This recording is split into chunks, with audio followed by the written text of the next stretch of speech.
Good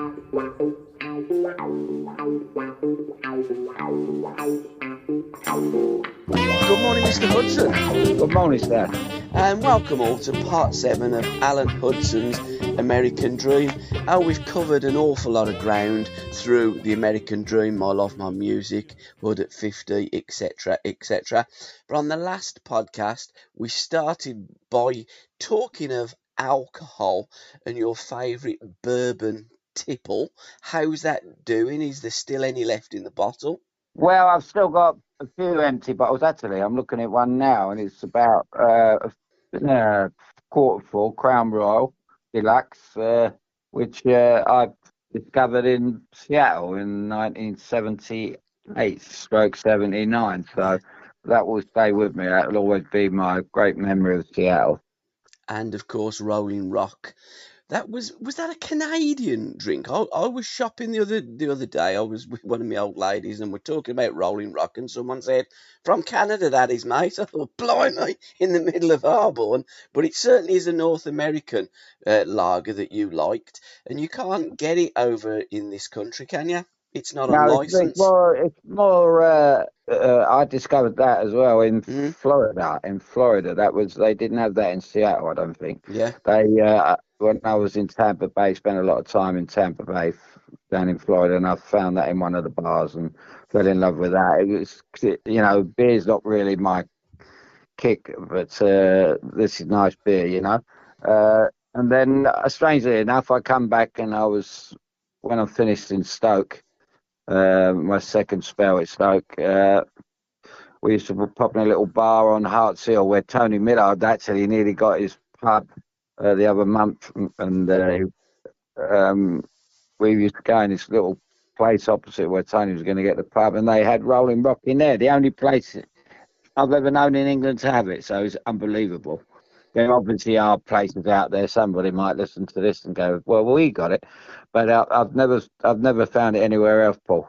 But it's great stuff. Absolutely. Where it sounds like we're a couple of alcoholics talking over the phone, comparing liquor.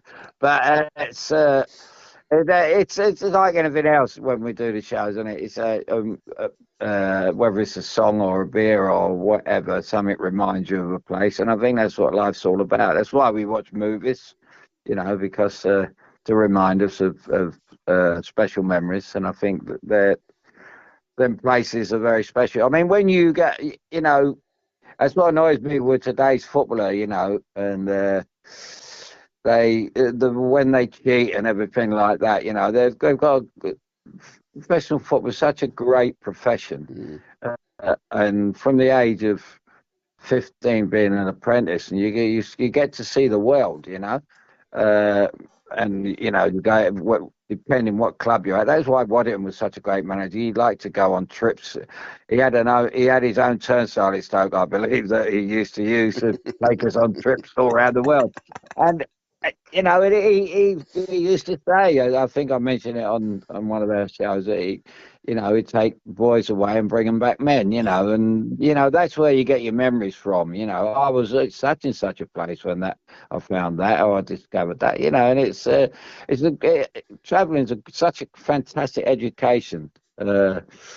And I think if you got these main people on TV, I was very sad to hear the thing with Graham Saunders. That was a disgrace what's happened with him on telly, because he's apart from Roy Keane, who's a little bit scatty at times, but he's been there and done it, and he knows what he's talking about. And Graham Saunders is probably the master on television of talking about football, and he was a great player himself. And obviously I told you the thing what he did for my friend in Seattle when his kid was dying, young Tommy Jenkins, and Graham sent him a message because he was a Liverpool supporter.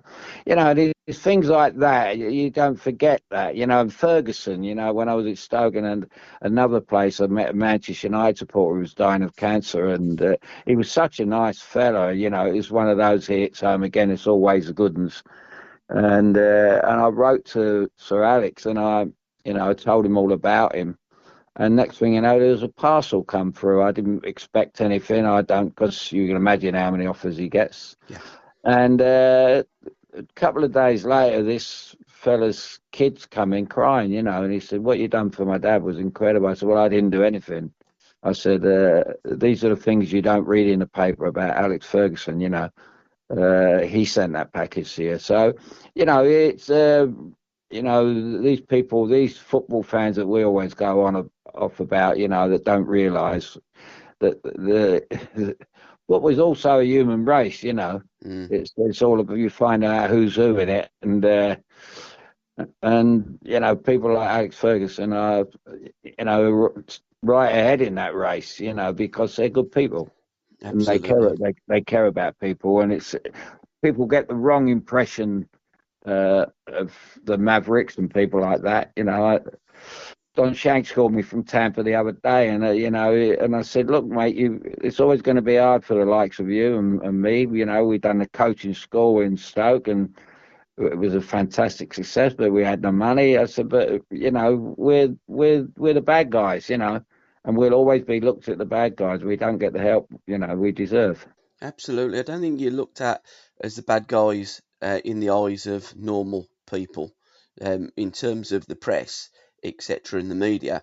You're the guys that didn't conform, and therefore they can't control you. If they can't control you, they move on to people that they can control. And I guess like Graham, and I guess like some of the older guys on TV these days, they're almost uncontrollable, and they can put these puppets and muppets in the place that will laugh when they're told to laugh. They will do what they're told to do, and it's just dumbed down TV, and it's dumbed down football. But where I was going with the alcohol, and we're not alcoholics, but we both do like a drink. It's all about the licensing. And in Bermuda, licensing got you into trouble, didn't it? So let's start there. Well, Bermuda's one of those unfinished business things with me. I've Yeah, had two trips there. Once me and a great friend in Stoke, Terry Bate, and another friend, Trevor Cotton, we took on the world, and we come unstuck. We met a fella called Rodney Marsh who let us down, and he's one of the bad guys in my eyes. yeah. And we ended up through a tournament falling apart in Tampa Bay. That we ended up in Bermuda on a one-way ticket, which had never been done before. I'm led to believe.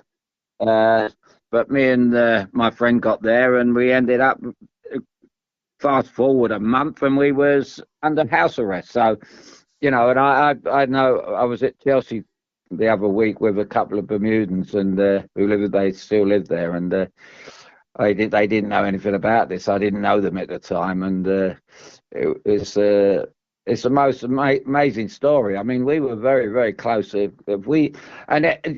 most ironic part of the Bermuda situation was, out of all the, that story, out of all the bars in all the world, there was the head copper in Bermuda on that island was from Stoke-on-Trent, and he didn't know anything about football. I don't know whether he phoned his family and find out who I was or whatever, but he saved their life. If we would have got a bad cop, we could have been put away quite easily.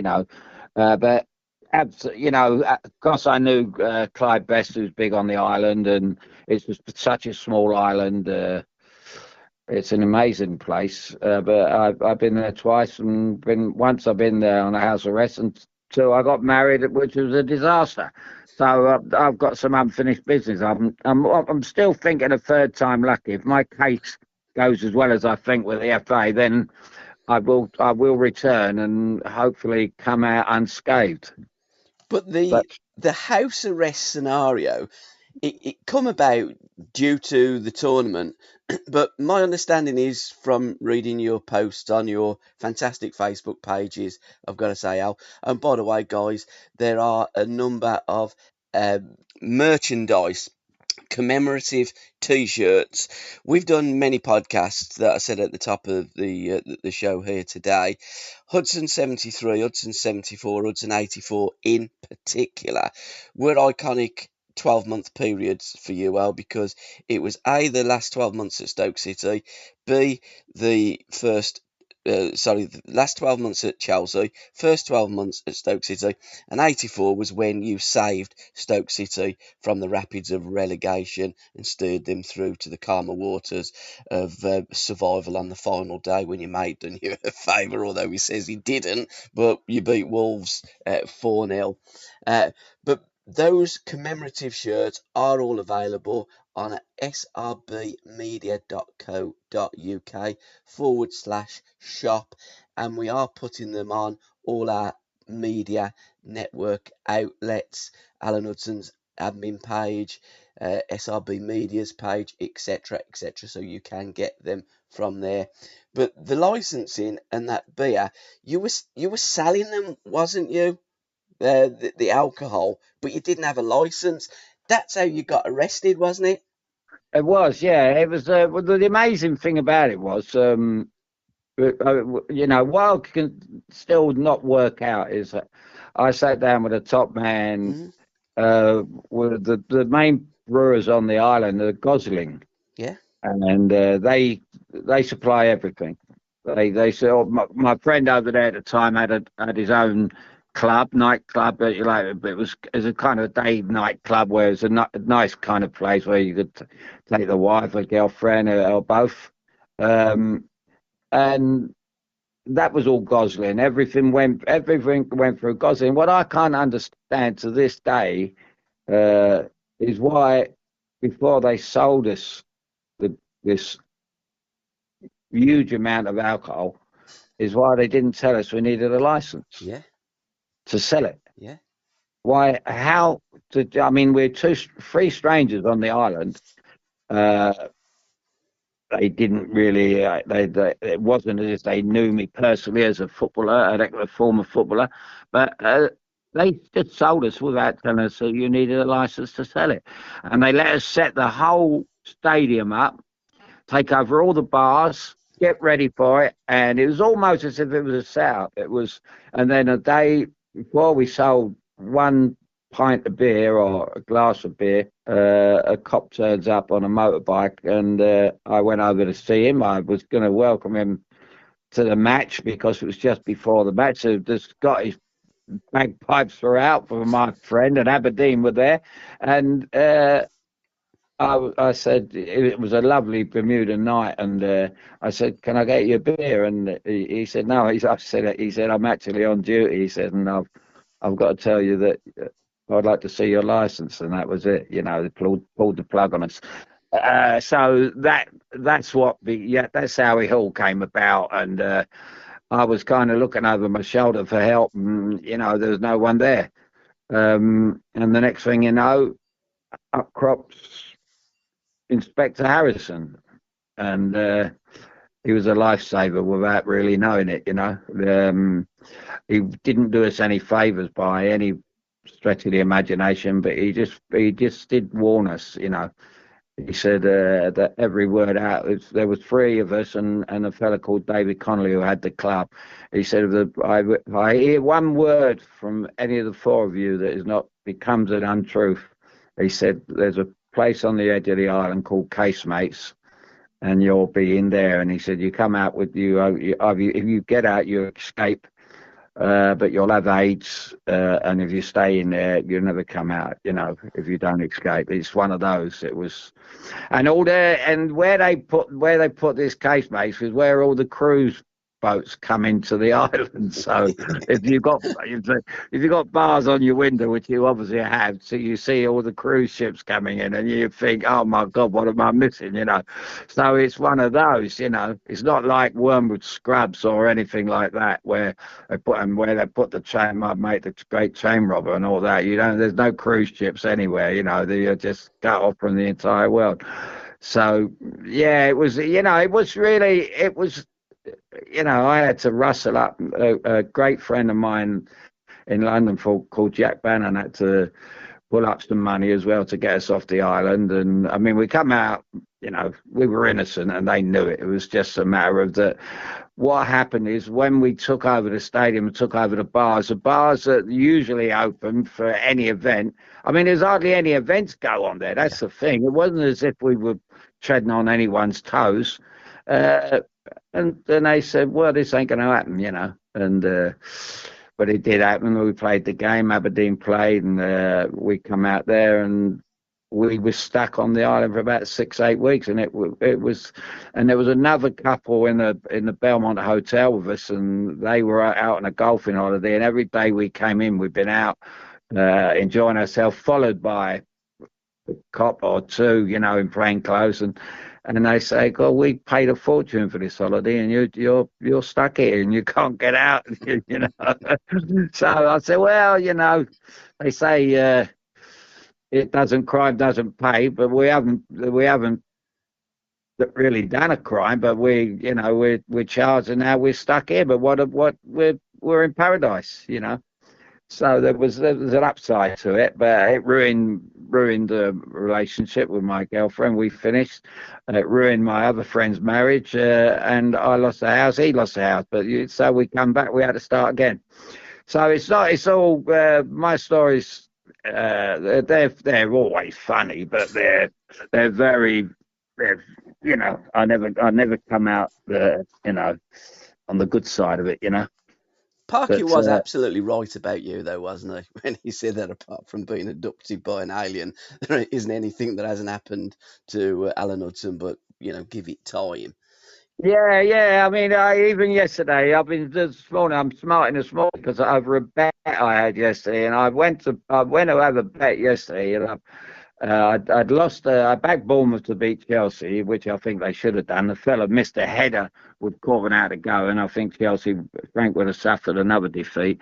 But they come back and they got 2 late goals. And I went out and had another bet. I backed Cremonese last night in the Italian league, and they won. So I got my money back. But when I got to the betting shop, I thought I had more money than what I did, and they wouldn't give me the right price. And because I've got a dispute with Paddy Power, I go in William Hill, and I woke up this morning. Although my bet won, I'm about £1,500 down. It's unbelievable, unbelievable, and that is what happens when you back a winner. It's a good It, job it, you actually won out, to be fair. You do. well, yeah, well, that would have done, at least that 1,500 quid would have at least doubled, but that would have been a deficit. But I mean, I got out of trouble, and I can hold my head out and go out and have it's my uncle's birthday today, and so I'm going out for lunch with him, so that will cover that one. So I won enough yesterday to cover today's excursions. But that's what happens. Even that song, even the bad times are good, and everything else. It's amazing, really. But after the car accident, when you took so many knocks, it's amazing how you do get used to it.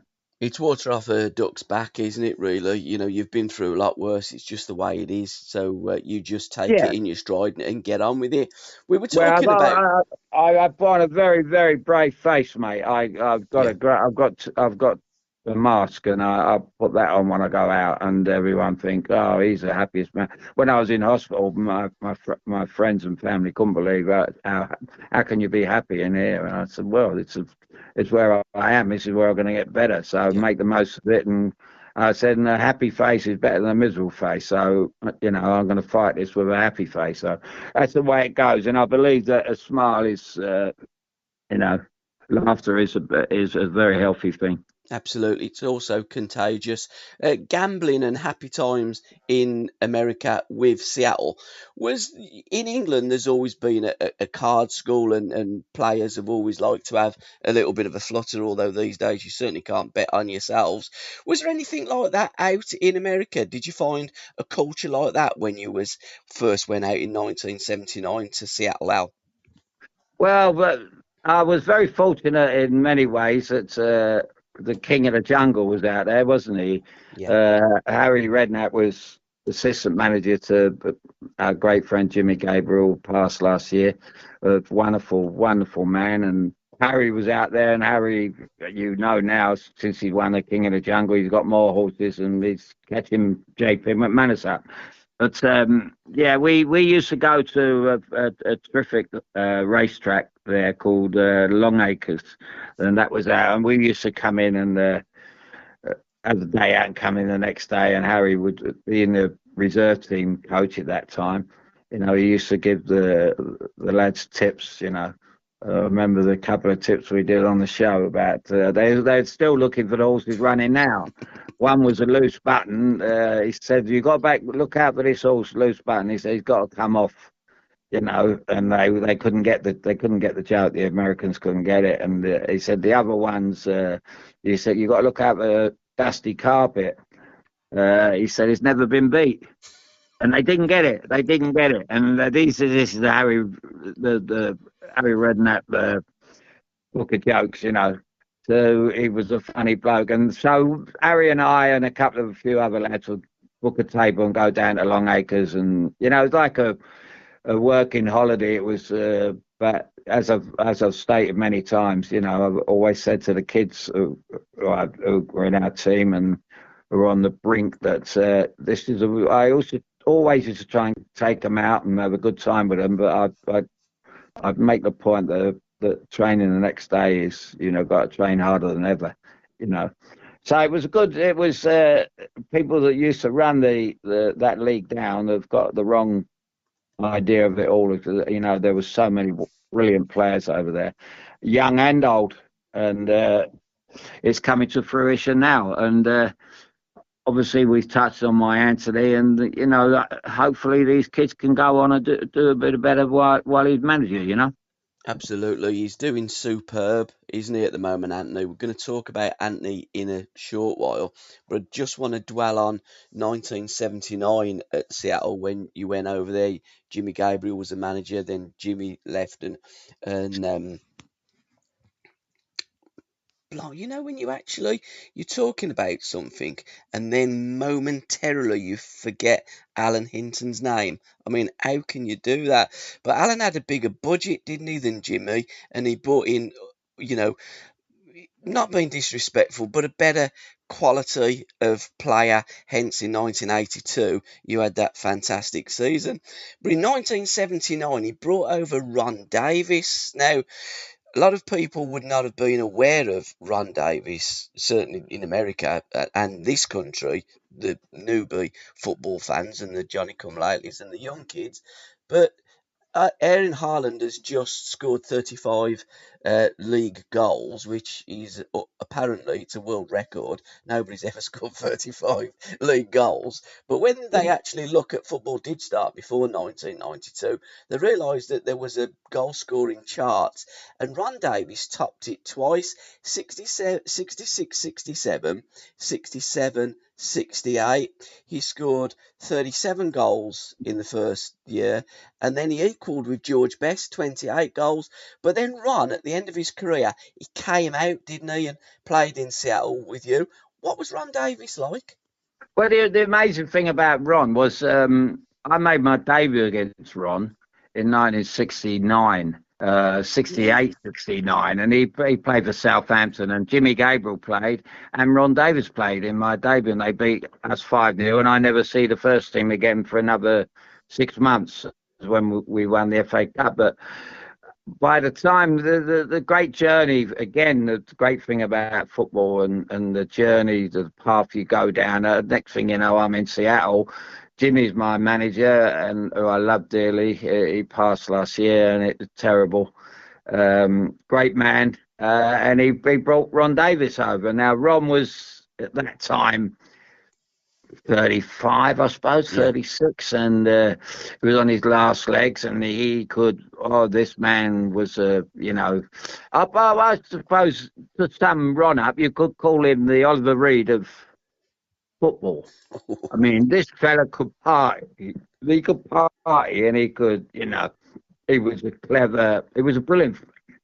He said to me one day, I was talking football about him, and I said, he said, he said, I've never seen a player like you. He said, well, what you in trainers for? And he said, we can do things that I've never seen.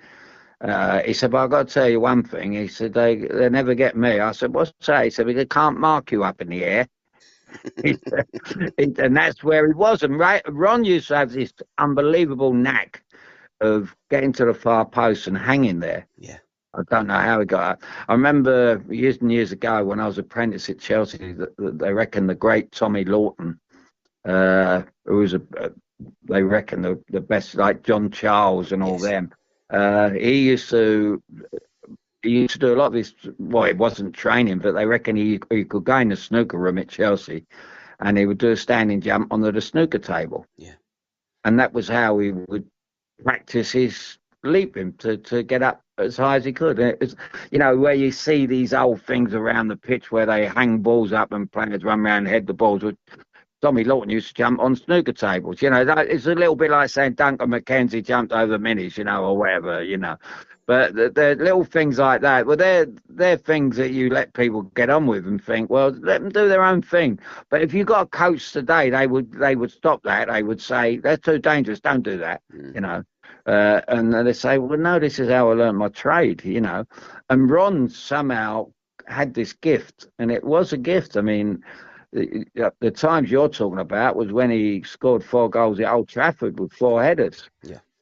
And you could have George Best, Bobby Charlton, Dennis Law all day long, but you got someone like, I remember John Sydenham, I think, was on the wing, and he made the 4 goals, and he just crossed from the far post, and in come Ron. That was when Billy Foulkes, the team that won the European Cup in '68. That was, around that time, just before that. And Ron and Manchester United, I think he went to Manchester United in the end, didn't he? He did, yeah. 74, 75, yeah. Yeah, but that was far too late. It was far too late. But they were after him in the late 60s. And he would have been an incredible asset to their team. And he was such a great fella as well. I used to get on. And then he moved down to Tampa later on. I moved down to Tampa later on. And we started partying again. It was like an ongoing thing, as I say. If I see Oliver Reed on the film the other night, funny enough, and I thought Ron Davies, I thought I'd like to see you go, toe to toe with Ron, I think Ron would have come out maybe in front. Because he was a big, strong boy as well, wasn't he? He was 37 when he joined Seattle. He played 22 times and scored 1 goal. He played centre half, Paul. That's did he right. really? Yeah, he didn't play centre forward. Yeah, he didn't play. That was the story with Ron. If anyone could read the record books to get the wrong impression of him, yeah. You could look at it and say, well, he didn't score many in the NASL. Well, he played centre half. Yeah. And when we this was when Jimmy Gabriel was there, and he brought him in to fill a space at the back, and Ron, he had no legs at that time, and he was there just for a good time, and and he had a great time, and he was a great fellow. It was great to have around the dressing room. It was, he was this word they use today, legend. Ron Davies was a legend, in Wales. I remember seeing him play at Wembley in the home international, him and Wyn Davies, his twin.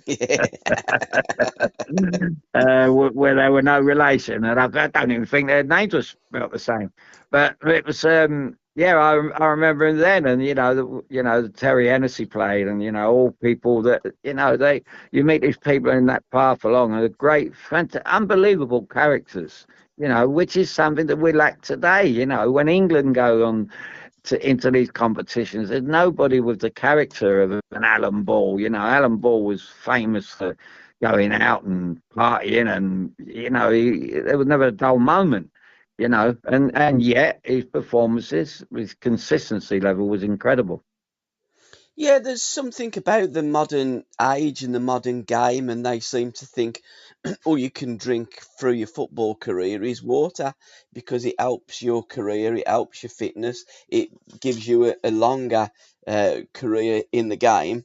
But I mean, that's absolute garbage because Ron started in '59 and ended up in '79. So he had 20 years pretty much at the top. You guys, I don't think any of the players of today that drink water can hold a candle to you players that drunk something a little bit stiffer than water in the olden days.